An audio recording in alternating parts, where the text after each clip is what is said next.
শাফিক উদ্দিন আহমেদ আহনাফ রাজধানীর বিএএফ শাহীন কলেজের ছাত্র, যার বয়স হয়েছিল মাত্র ১৭ বছর।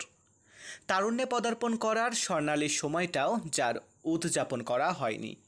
রাষ্ট্রযন্ত্রের বুলেট ঝাঁঝরা করে দেয় কিশোরের স্বপ্নভরা বুক। তার যেন বাংলাদেশের হৃদয়, যে হৃদয় চেয়েছিল বৈষম্যবিহীন এক বাংলাদেশ। ঢাকার বিএএফ শাহীন কলেজের একাদশ শ্রেণীর ছাত্র ছিল আহনাফ। প্রথম বর্ষ থেকে দ্বিতীয় বর্ষে ওঠার চূড়ান্ত পরীক্ষা ৩টিতে অংশ নিয়েছিল সে।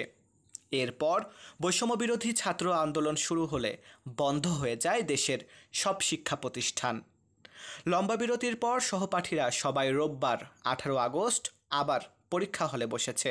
শুধু আহনাফ নেই। সে যে আন্দোলনে শহীদ।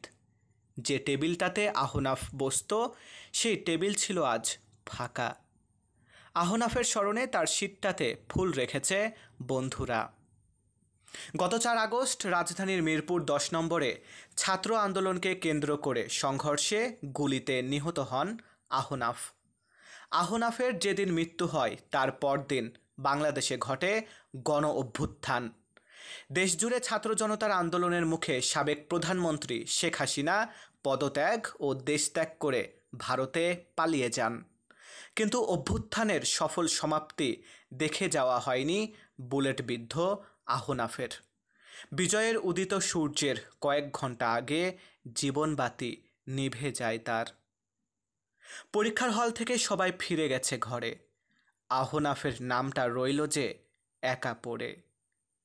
শহীদ আহনাফ, তোমার প্রতি বিনম্র শ্রদ্ধা।